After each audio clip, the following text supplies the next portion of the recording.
السلام علیکم ورحمۃ اللہ وبرکاتہ۔ بسم اللہ الرحمن الرحیم۔ عزیز طلبہ، حدیث کے آج کے سبق میں ہم حدیث نمبر 36 سے شروع کر رہے ہیں، توجہ کیجیے۔ بسم اللہ الرحمن الرحیم۔ عن جابر رضی اللہ تعالی عنہ ان رسول اللہ صلی اللہ علیہ وسلم قال لبلال۔ حضرت جابر رضی اللہ تعالیٰ عنہ سے روایت ہے کہ رسول اللہ صلی اللہ علیہ وسلم نے فرمایا،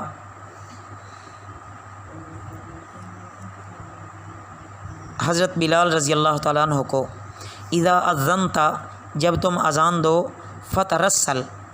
تو ٹھہر ٹھہر کر اذان دو، و اذا اقامت، اور جب آپ اقامت کہو، فاحذر، تو رواں کہا کرو۔ حدر کا مطلب رواں کہنا۔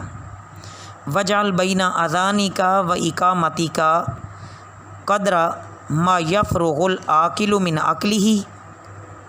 اور اپنی اذان اور اقامت کے درمیان اتنا فاصلہ کر لیا کرو کہ جو شخص کھانے پینے میں مشغول ہے وہ فارغ ہو جائے، کھانے میں جو مشغول ہے وہ اس کھانے سے فارغ ہو جائے،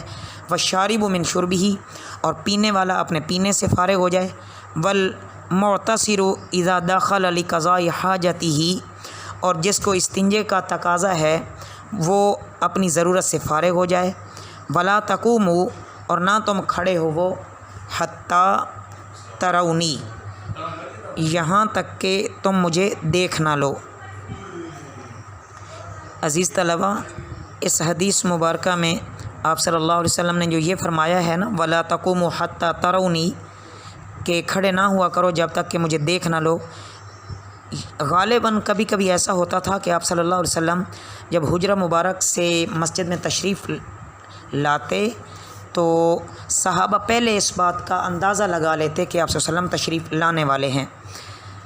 تو لوگ نماز کے لیے کھڑے ہو جاتے تھے، تو آپ صلی اللہ علیہ وسلم نے منع فرما دیا۔ وجہ ظاہر ہے کہ پہلے سے کھڑے ہو جانا یہ تکلف ہے،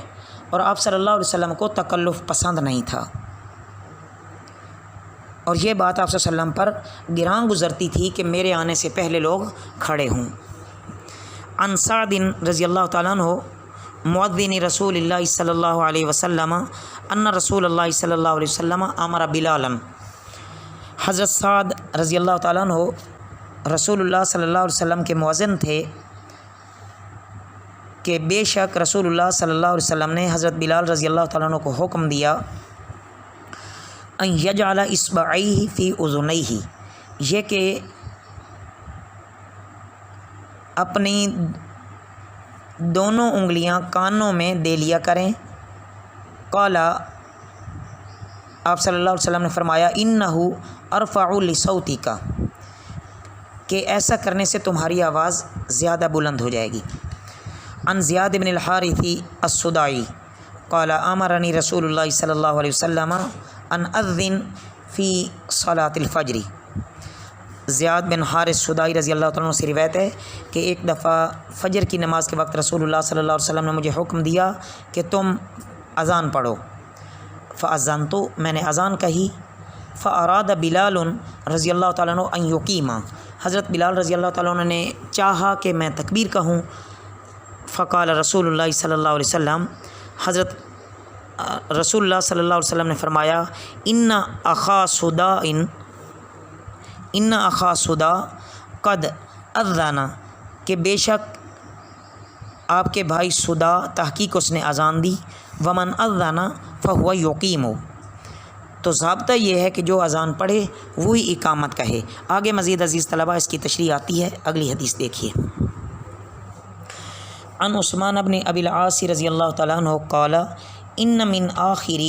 ما عہد الی رسول اللہ صلی اللہ علیہ وسلم، حضرت عثمان بن ابی العاص رضی اللہ تعالیٰ عنہ سے روایت ہے کہ رسول اللہ صلی اللہ علیہ وسلم نے آخر میں جو تاکیدیں مجھے فرمائیں، ان اتخذ مؤذنا لا یأخذ علی اذانہ اجرا، ان میں سے ایک ہدایت یہ بھی تھی کہ کوئی ایسا مؤذن مقرر کر لینا جو اذان پڑھنے کی مزدوری نہ لے۔ عزیز طلبہ، مطلب یہ ہے کہ اگر جس نے اذان دی ہے وہ اقامت کسی اور کے کہنے سے ناراضگی محسوس کرتا ہے تو پھر کسی اور کو چاہیے کہ وہ اقامت نہ کہے، مؤذن کو ہی حق ہے کہ وہ اقامت بھی کہے۔ اگر وہ محسوس نہیں کرتا، ناراض نہیں ہوتا، تو پھر ٹھیک ہے کہ کوئی اور بھی کہہ سکتا ہے۔ باقی رہی یہ بات کہ اس حدیث مبارکہ میں کہ کوئی اس پر اجرت نہ لے، ہاں یہ اپنی جگہ پہ بجا ہے کہ اذان پڑھنے کی مزدوری نہیں لینی چاہیے، ہاں البتہ وقت کے تقاضے کے مطابق وہ اذان تو اللہ کی رضا کے لیے کہے، لیکن وقت کی جو پابندی کی جاتی ہے، وقت کا پابند ہو اور وہ اس کو اپنی مکمل ذمہ داری سمجھے، اور کوئی ایسی ذمہ داری اپنی خوشی سے قبول کرنے والا نہ ہو، تو علماء کرام نے اس پر وظیفہ مقرر کرنے کی بھی اجازت فرمائی ہے۔ مزید اس کی وضاحت مفتیان کرام سے طلب کی جا سکتی ہے، واللہ اعلم۔ عن ابی ہریرہ رضی اللہ تعالیٰ عنہ قال قال رسول اللہ صلی اللہ علیہ وسلم الامام ضامن والمؤذن مؤتمن۔ حضرت ابو ہریرہ رضی اللہ تعالیٰ عنہ سے روایت ہے کہ رسول اللہ صلی اللہ علیہ وسلم نے فرمایا کہ امام ضامن ہے اور مؤذن امین ہے۔ اللہم ارشد الائمۃ، اے اللہ اماموں کو ٹھیک چلنے کی توفیق دے، واغفر للمؤذنین، اور مؤذنوں کی مغفرت فرما۔ مطلب یہ ہے کہ امام پر اپنی نماز کے علاوہ مقتدیوں کی نماز کی بھی ذمہ داری ہوتی ہے، اور مؤذن پر لوگوں نے اذان کے بارے میں چونکہ اعتماد کیا ہوتا ہے، اس لیے وہ خواہشات کی روایت کے بغیر کہ وہ اس میں اس کی اپنی کوئی ذاتی مصلحت نہ ہو، اس کے بغیر وہ اذان کہے، اور جو امام ہوتا ہے وہ اپنی نماز کو خوب اچھی طرح پڑھنے کی کوشش کرے، کیونکہ مقتدیوں کا بھی سارا بوجھ امام پر ہوتا ہے۔ اس لیے اتنی بڑی ذمہ داری ہے کہ نبی کریم صلی اللہ علیہ وسلم نے امام اور مؤذن دونوں کے حق میں دعا فرمائی ہے۔ اللہ رب العزت ہمیں اپنی ذمہ داریاں صحیح نبھانے کی توفیق عطا فرمائے۔ عن مالک بن الحویرث رضی اللہ تعالیٰ عنہ قال اتیت النبی صلی اللہ علیہ وسلم انا وابن عم لی۔ مالک بن حویرث رضی اللہ تعالیٰ عنہ سے روایت ہے کہ میں رسول اللہ صلی اللہ علیہ وسلم کی خدمت میں حاضر ہوا، میرے ایک چچا زاد بھائی بھی ساتھ تھے۔ فقالا، تو حضور صلی اللہ علیہ وسلم نے فرمایا اذا سافرتما فاذنا، جب تم سفر کرو تو اذان کہو، و اقیما، اور اقامت کہو، ولیؤمکما اکبرکما، اور جو تم میں بڑا ہو وہ امامت کرے اور نماز پڑھائے۔